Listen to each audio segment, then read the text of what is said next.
On Signature Television. Quite an interesting conversation that we had earlier.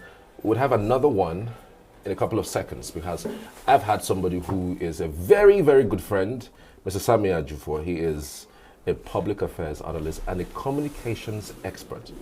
Sammy Ajufo, thank you so much for joining us. Good morning. Thank you very much. How do you do? I do good. You look good. I do good. I have to look good. You know, in this country, you have to find your own joy. You don't look the way. If not, you will just. What we see and hear every day, man, it's like we are progressing. We are progressingly retrogressing. Oh my goodness. I mean, we're going backward in a very high speed. My goodness. So it's terrible. How are you feeling with this recent hike in prices of fuel?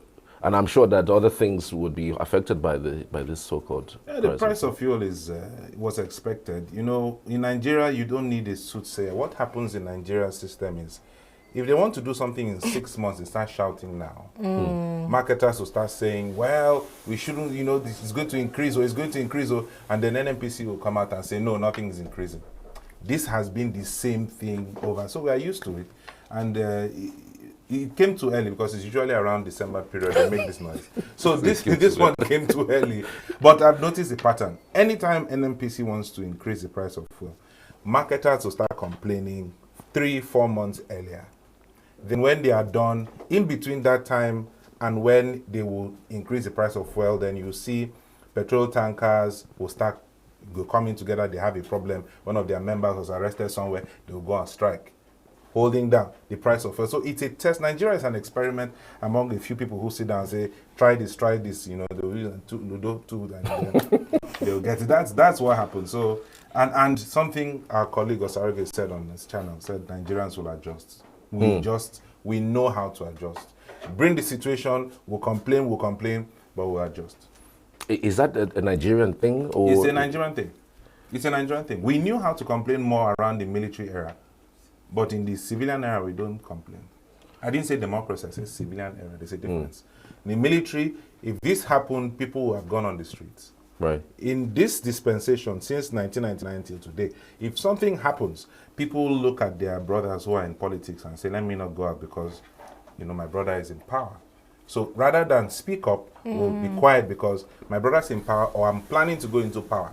So why should I be complaining? So tomorrow, nobody will say that I was complaining about something. Now they're giving me position. What do I want to say? This is something that happened with one of the ministers, I think Minister of Communication. Remember during the NSAS, he was very vocal. And then when we had the 2022 election, he was vocal about who he supported. But when it came to appointment and Tinubu appointed him, everybody turned the table and said, are you not the guy that... And he started explaining himself. So a lot of people are waiting for power positions. We're okay with where we are. Even if it's 3,000 naira for Nigerians will still adapt. We'll still drink beer. We'll still go out. We'll still party. Nothing is going to change. So I think that's the situation as it is. But then what really happened, I don't want to really continue on this trend of talking about this because we have another topic, but I was just wondering, in 2012, what really happened? Because it's the same people who were in government are the ones that protested that period. Exactly. But you see that 2012, as young as I was in terms of understanding politics, I knew that it was just a charade.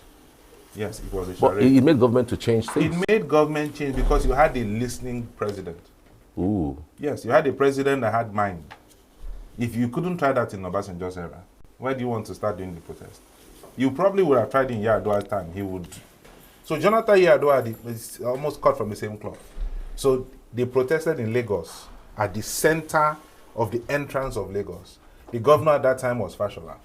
Everybody now who is now complaining now stood on that podium and they were shouting, you cannot remove subsidy, it's a fraud, it's a fraud, it's a fraud. A lot of them were shouting. They did it in Abuja too. Can you try that? Can you even try that at Gwagwalada in Abuja now? You can't do it. But because they had a president that had mind, who people now tend clueless and weak. Now that you have seen a weak president and a strong president, sure you know the difference. So wow. The APC in last 8 years plus this 9 years now, is showing that, you know, this was who they were. You know, we were struggling for power for so long. So now that we are now here now, you now see this is what they would have done if they had won a few years ago. Look at what can we say is the result of what Buhari has done in 8 years. So Tinubu is now mopping up what Buhari, like he said in his campaign, he will do more than what Buhari did. You know, some of these cues, when they say this thing, people should listen. That's the truth. Wow. All right, so let's talk about media and politics as a topic for this particular segment. How much of new media and traditional media is affecting political interactions in Nigeria? Traditional media, I don't want to say 0. I'll say 5. New media is 95. Yes. The government doesn't listen to traditional media again.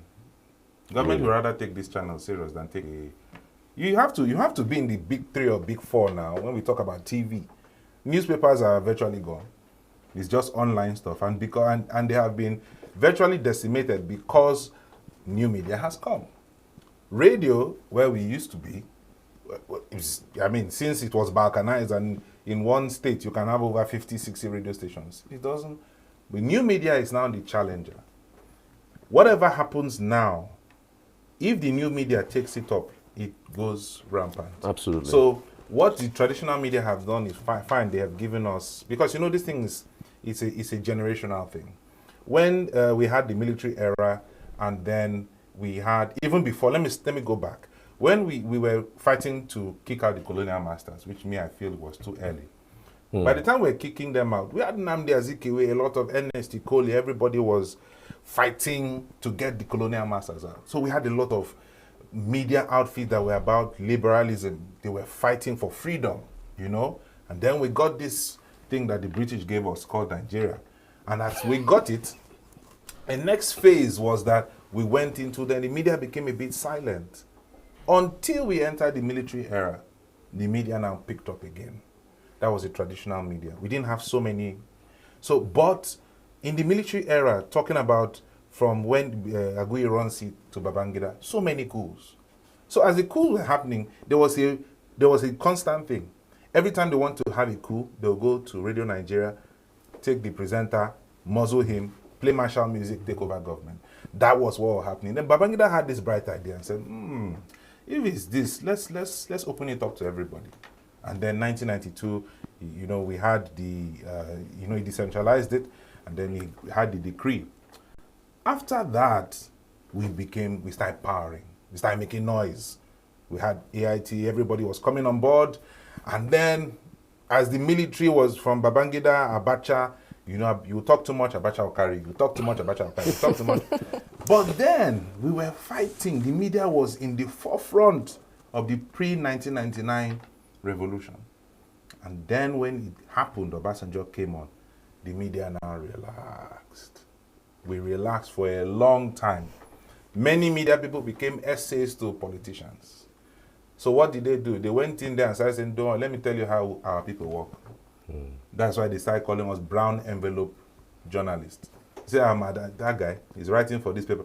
He's hungry, I know his wife, his children are suffering. Give him 10K, he'll be happy. And we started with that culture. So the respect for the media by politicians dropped drastically. So much so that you go to a politician to talk, they will not take you serious because somebody had shit the bed. But right now, as the trajectory has moved, new media has come in, social media, there is more awareness about politics than has ever been. The last time we had this much awareness was in the 1963s when we were having Nnamdi Azikiwe, Awolowo, when they were going around. There was a lot of political awareness. That same awareness times 10 is what we're having today. So people now have looked at the traditional media with mistrust. Say these people, Charles, I saw Charles at the PDP rally. Charles is leaning towards PDP. Charles did the baby dedication. I saw the deputy governor there. Charles has been bought. They begin to link things. Yeah. But you see, the new media, which is unregulated, there are people that can wake up and call themselves journalists. Say they have now called all of us media personalities now. They will add us and Bobrisky, they say we are media personalities. So what it has done is that it has made anyone with a phone more aware. Yeah. Everyone now has an opinion, and the government cannot regulate that opinion. Unfortunately, they tried it by shutting down Twitter. Nigerians being Nigerians went around it. That is the same thing about Nigerians adjusting. put a thing in front of them. Instead of pushing down that barrier, they'll go around it. That's why the government is doing what they're doing. So put the fuel at 5,000. Nigerians will go around it. So in terms of politics and media, we have it has moved from the traditional media to new media in such a way that even traditional media, they are now going into new media. And you know, when we talk about 2020, when we had the COVID-19 pandemic, we saw a lot of media organizations abroad change their modus operandi. Let's use an example, CNN. CNN came in and said, okay, since you can't come to work, stay from home and broadcast. Okay. So the internet subscription went high and people were more on their phones. So today, in terms of political awareness, the new media has taken it up. So much so that people who never used to do Twitter Live are now doing Twitter Live. You're forced to come and talk to the people, you know. I say there's a governorship candidate in a particular state. They have been begging him to come to this. He doesn't want to come. But the day that they want to show him of somebody with a phone at a campaign, videoed him and posted it. Now, the appearance, he did not want to appear. Say you have appeared. So, True. So the new media has taken the bull by the horn, and there's no regulation. So is the media playing its role right now, the role of promoting democratic values, or is it more like supporting the political interests? It depends on the media we're talking about. If it's traditional media, we are trying to maintain what we were taught, the standards that we got from where we learned. New media is uncultured. They don't really care about your culture, your language. We are talking like this. Our views might not be too much. Go and carry a mic now and do podcasts. Talk about anything. Absolutely. So everybody has taken that opportunity to say, this is where I want to listen to. This is what I think. This is my opinion. And because in traditional media, because we have a regulator, we can't really say much. We can't really allow certain things. Those ones are now opening up. So that's where we are measuring with the likes of the United States, because we're now politically aware and we're now speaking. But what it means now is that the traditional media should copy the format in which new media people are doing their stuff and refine it. Because irrespective of how much, in terms of untrained practitioners are now in the industry, if we stand up and say, okay, you're doing this way, we'll come and do it the same way, but to refine it, people will now start taking us serious. But the new media, a lot of traditional media, because of ownership, because of lack of structure, because of lack of foresight, they are not seeing beyond themselves. So rather than take time to convert your viewership to online viewership and the retainership, a lot of them are saying, I beg, how much did we make this week? Okay, send the remaining to my account, use the other and buy fuel. It's not that. I don't need to buy fuel. With a ring light, I've gone around the world. So what happens when politically aware people listen to someone who is politically naive? That's what we're having today. So there are a lot of opinions, very much so that you see a Sheon Okimbaloye, but people prefer to see a very dark man. Because, yes, because, it takes two to tango. And you see the likes of, talk about Sheon, and himself, myself included. If we sit back, because we're part of the old school, and not look at the transformation of what's going around, and start speaking individually, radio and television stations should be promoting their individual talents, promoting them on their platform. Say, go ahead and do. You Tucker Carlson, most of CNN staff, they have their own different, because you need to meet these people in the marketplace. When they are, yeah. If I don't want to, if EEDC does not supply light, that means I don't want to switch on my gen. That means I'm not going to subscribe. And that big South African channel now, with their subscription is a lot. You can't really. So everybody's on their phone. 100 MB, I'm watching what I'm watching. But in terms of politics, the new media has pushed it forward. That's what's happening. Wow. Really, really interesting. And I'm just really bothered about where people get their news from these days. Yes, it's everywhere. Yeah. And the problem is you can't really control it.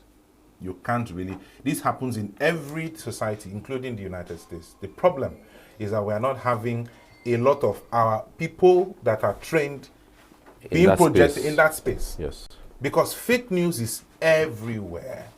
So what happens if you know, there are some things that happened in the past when we were growing up. If there's a rumor that happens, the first thing people wait for is 9 o'clock news to hear the real the thing. authentic sources. Yeah. So we just sat back and just felt this thing called new media, social media will not do anything to us. While we are even sleeping, AI is coming. And we are still sleeping on a bicycle. So at the end of the day, the media needs to know that there is a need to transform, a need to change, especially from the point of the traditional media. Because now, politicians fear more new media people Than yes. So really where does. does media and politics meet? We are not supposed to meet. Yes. They call us the fourth estate of the realm. Okay. When they said we were the fourth estate, it was an old European term. They grouped the society into four. The clergy, nobility, and one other thing then, the media. Okay? Politicians are not part of that four. So they call us the fourth estate of the realm, and they call us the watchdog of society. The idea is that we should be watching over governance and helping politicians to do their job properly. Do you understand? But where we are today, we are not supposed to meet. One person is supposed to be watching over the other person. That is the idea. We are supposed to be convivial, but we are not supposed to be best friends. Yes, we are not supposed to say, this politician, he's my old... Just imagine I was a politician and we came on, the first thing you say, Mr. Dr. Ajufo, my good friend. And people say, okay, what's going on? You know? So we are not supposed to, they are supposed to look at us, and because a politician, a elected office holder cannot be everywhere at the same time. You can't really know what's going on. And our field is, we are now in the era of mind your business. But the new media people don't mind their business. If we come and say we see something wrong at the airport, we'll just say, if I talk now, they will call my Oga, and my Oga will say, stand down that story. Meanwhile, somebody carries a camera, a phone, and enters the airport and sees an immigration officer begging for money, posts it on social media.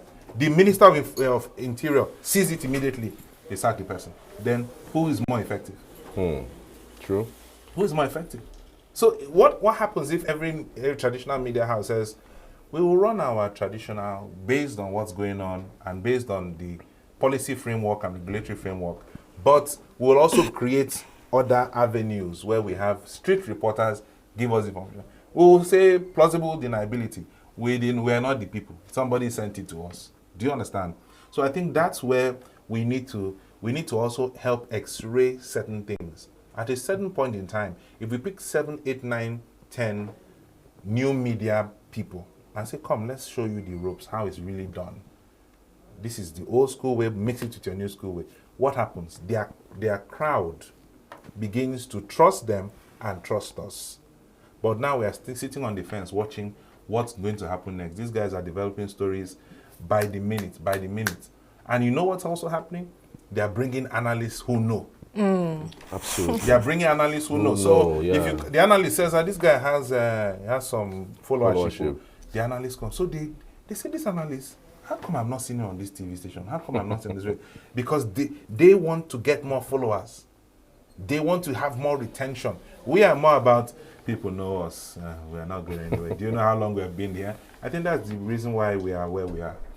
You know, the traditional media would surely get license from the government, so it is that's why we are more tied. like a gag to not say certain things the way. But the new media don't have to have any license from anybody. So don't you think that's a problem to report real issues and how they are for traditional media? Aside receiving a license from government, you know that if actually the government is targeting you using the regulatory bodies to target you because you're reporting something like that, you can go to court.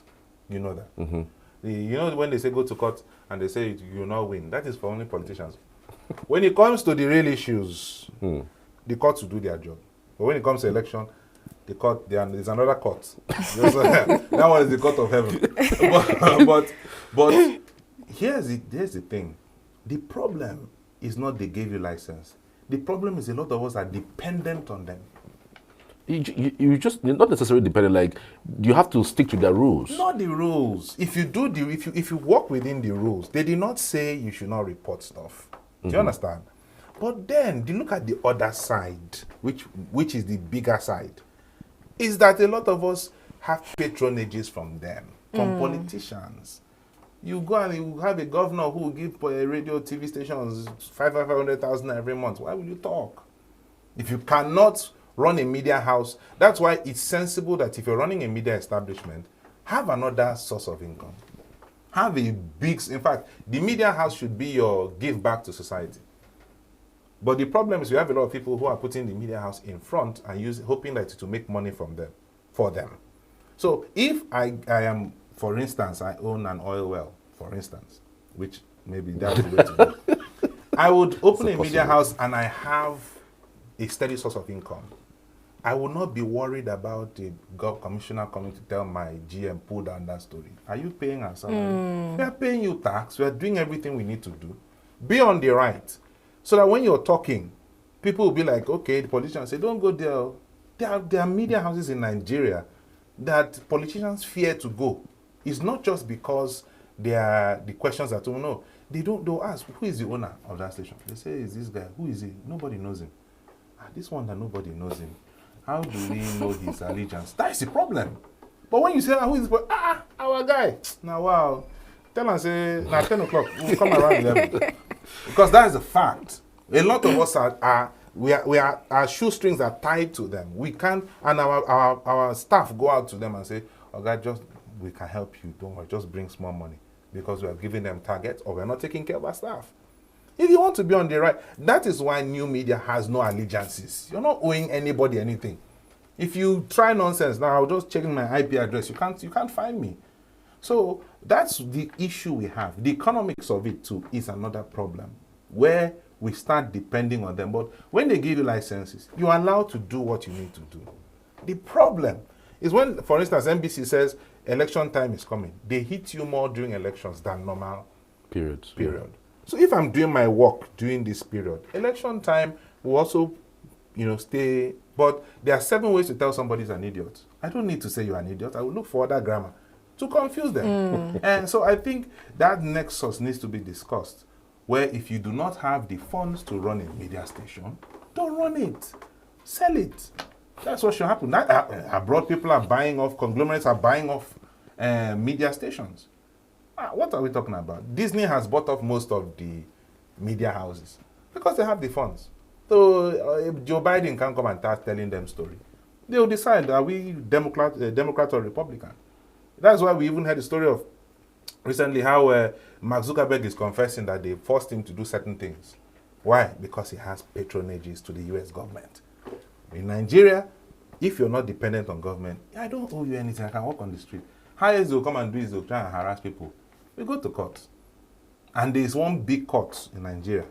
It's the court of public opinion. Put it out on social media. People will be, why are you targeting this person? Why? The government will have to come back and they'll call you and say, is it this small thing you want to go and you understand? So I think we are not bold anymore. The people who are bolder are those on the new media. So do you think there are things the media can do, to encourage consensus in politics? We're already doing it. We are doing it in the way we know how to. Is it enough? It can never be enough. We are in a unique kind of society. They call us a third world. Not like we don't have regulation. In terms of our mindset, we don't have regulation. We want to say something, but we look at how is it going to affect us? Not how will it change look, every media establishment, the end goal is impact and change. That's the goal. But if you look at it from the selfish point of view and say, if I talk like this man fee enter House of Rep, he would need SC. So there are a lot of things that you are covering up instead of doing your job. Tell it as it is. I've never really heard that a journalist was killed. I only hear mostly a journalist was arrested. And jailed. Yes, you go inside there, Charles, you enter prison. but sometimes you don't know what happens afterwards. No, see, the fear of it too. The fear of it. When people do things and you start thinking back, somebody will say, like I used to write on Facebook when we had the IPB thing, family members called, your family safety, and then you think about your family safety. You think about every other thing. But if we don't talk about it, who will talk about it? Who? But don't you think that's also a fear? The fear that, I mean, you are not protected even by the laws of the land. Yes. And By of course, just you also talking, have yeah. a family. Yes, So that is a justifiable reason. You see, we have come to a point in our society where we say we are free. We are not really free. And I do not subscribe to when people always point government is no. It's people around you and people around power. You know, for instance, let me use this biblical story. How David was just sitting on his own. I remember the water I used to drink those days from this river. David was thinking to himself. He did not say anybody say, Baba, I get one water, we will they drink that year. 4 or 5 of his men stood up and said, Oga thought about the water. Let's make him happy. They risked their life and brought the water. David poured the water and said, why would you risk your life? That is what some people are doing. So we are not afraid of the politician. We are not afraid of the man in power. We are afraid of the people who are around him who want to show that they are political, they are guy can do anything for you. Of course, after they've done 1 or 2 or 3, 4 things, you said to him, either local government chairman, and then he rises up, and then you go to House of Reps, Senate, he can't speak English. It's the same thing. So we are afraid for our lives because, and it would be stupid of you to say, look, I don't care, I'm going to do this for the people. The people will abandon you. That's why we are scared, because we don't even have a backbone. There is no policy framework that says we are protecting a journalist doing his job. I mean, go to cover a normal political event. The person you are expecting to slap you it is a policeman that will slap you. It is a policeman that will slap you. The one who needs you to promote them. Tomorrow they'll say, police your friend. They'll call press briefing or press people will show up. Well, why is it that when I come around, it's you that want to push our cameraman? Have you ever heard a talk how many times have you heard a talk carrying camera and breaking it? It's police people. Why? Because there's no regulatory framework that says, don't touch these people. How come they're afraid of lawyers? They're not afraid of us. Because those ones will immediately, without wasting time. And number 2, the media is not banded together. Okay. If something happens to one, it happens to all. Yes, we see NUJ doing it a bit. But Joe Ajero was arrested. Everybody came out. If a journalist, a broadcaster is maltreated, you join forces. You don't touch one of our own. So we distinguish who is a journalist, who is a brown envelope journalist, who is a new media person. When they see, the way these people take care of themselves, they will join. So naturally, new media people will start looking for how to associate. But because once you pay this person, the person will call you and say, you're a young person. You're shouting too much. I've been in this industry for 30 years. Calm down. Let me show you the ropes. That's not how we do it. That's how we do it. So a lot of people are muzzled because they're looking at seniority. But what is the impact I'm making as a journalist, as a media person? What is the impact? I'm not doing it to impress a politician. I'm doing it because this is how it should be done. Otherwise... Okay, things have been happening, the fuel hike, the insecurity and all of that in the country, and a lot of people, media personnel have been talking. Do you think the presidency or the government is listening? Definitely they are listening. Definitely they are listening. Everybody is listening. If they are not listening, they will not be running around to media stations to talk about it. They are listening. They know. It will shock you to know that there are people who are stationed to listen to what you're saying. True. So they are listening. If more people talk, they look at, okay, what did these people say? What are they saying in the traditional media space? They are saying this.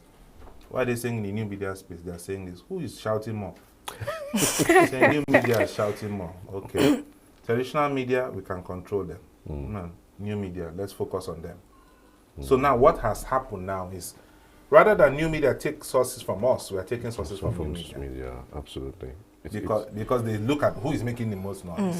That is the thing. It's crazy. So now, how do we even talk about propaganda in this whole space? We see propaganda sometimes perpetrated by those who are in the old media and also the one in the new media. It's even worse now with new media. But I wonder whether you think there is any points of regulating what is propaganda or even truth. You see, funny enough, I gave this lecture at my school a few days ago. You cannot eradicate propaganda. Propaganda, the only thing around it is to adapt to it Because propaganda is politics. In private sector, it's called public relations. It's the same thing. It's just different nomenclature. You can't really get out of propaganda. You can't. You can't. As we are sitting, look, simple example of propaganda now. We want to go and we want to buy a car from a car shop. So we go to the person and they're selling the car. I say, do you know that other person sells this car cheaper than you? Say, yes. I even heard that all your cars here are bad. The person says, are you serious? Yeah. So what have we done? We have changed the person's perception using negative. Now, the old people, the old traditional media, they have their propaganda. And it costs much money to do propaganda in the traditional media. In the new media, it doesn't take anything. So when we say we want to regulate new media, it is virtually impossible. Virtually. It doesn't mean that it's not there. I'm also advocating that there should be some kind of regulation for new media. Because people will always gravitate towards the point of where the negative is. So the new media is cashing out on it. Or it's also propaganda. That a newspaper will release, they know they are not making sales. They will now say, showing car arrested. Front headline. You rush and buy it. By the time you open it, you say, Bamidele showing car, one guy from Ondo State. It's to make sales. Yeah. But can we excise propaganda? We can't. It will keep on, and it's become an industry. As a matter of fact, it's a profession. So I need to stave off story. That's why they call people spin doctors. This thing is happening now. You now hear somebody will come out with something to divert attention. You don't know it's connected. So this thing is happening. Okay, let's open this reality show to distract people. If you look at the way things go in Nigeria, every time there's a big issue, that reality show shows up. Have you noticed it? I won't say the name. It's true. This is part of what you call that spin doctor idea. If they say, like we're talking about yesterday in my Rotary meeting, we're talking about ministers of information. And we said, look, there are some politicians, there are ministers that will, when there's a crisis, will come out and, Chike Luba, I think it's Chike Luba, was Minister of Information, I think under Obasanjo. When we come to Lai Mohammed, his own stand is, you are suffering. There are a lot of people in Benin Republic, they are paying 300,000 for fuel. These are spin doctors. It's propaganda. Rather than talk about the issue, they'll compare with other countries. So then you now start seeing people who go abroad, they'll pay a few people. Go and show the fuel thing in Canada. They'll say to buy fuel in Canada is $30. Convert $30. We are not paying anything. These are all forms of propaganda. And who do they use? People. And they don't know it's propaganda. They don't know they are promoting propaganda. So at the end of the day, you cannot regulate it in the new media because the old media is already practicing it. So the new media just took it and tweaked it. So it's like Burna Boy says, the monsters you made. It's nothing. You can't deal with it because it's something you created and it has transmuted from what it is to better. So you keep doing the propaganda. For instance, the government came into power. The first thing they did was target P2B. Someone said, what? How does it connect to anything? Say, this one, P2B, this P2B, this. You have Reno Mockery, professional spin doctor. Why? To push away the attention of the people, not to look at what the government is doing. Right. So I think that's where we have a lot of issues. Okay, Mr. Sammy Ajufo, I mean, these issues are quite interesting. It's really, really interesting to talk about. We just have to leave it here. I may be invite you for another time. If you go further than this, we'll be killing ourselves. Because our job is difficult to be media people and to be interviewing and talking about these issues day in, day out. Somebody would listen to a media house, listen to analysis, go into his day and other things occupy his mind. We need mental checks. Absolutely. Because we are always the ones who, from morning to night, we are expected to talk about the issue. How do you think it affects us? Absolutely. We have to research the problem and talk about it. Absolutely. So I think we should do more regulation to help the mental health of the well-being of in the media space. In the media space. Because you live here and you go frustrated. Absolutely. And you're living here, both of you will go and start preparing for tomorrow's show. Right. Another cycle of media madness. Absolutely. So I think we know. I pray for every media person out there. It's not. It's not. Media experts, the communications expert, Sammy Ajufo. Many thanks for coming. We truly appreciate you. Thank you, for sir. having me. All right, we're back shortly after this. Just stay with us.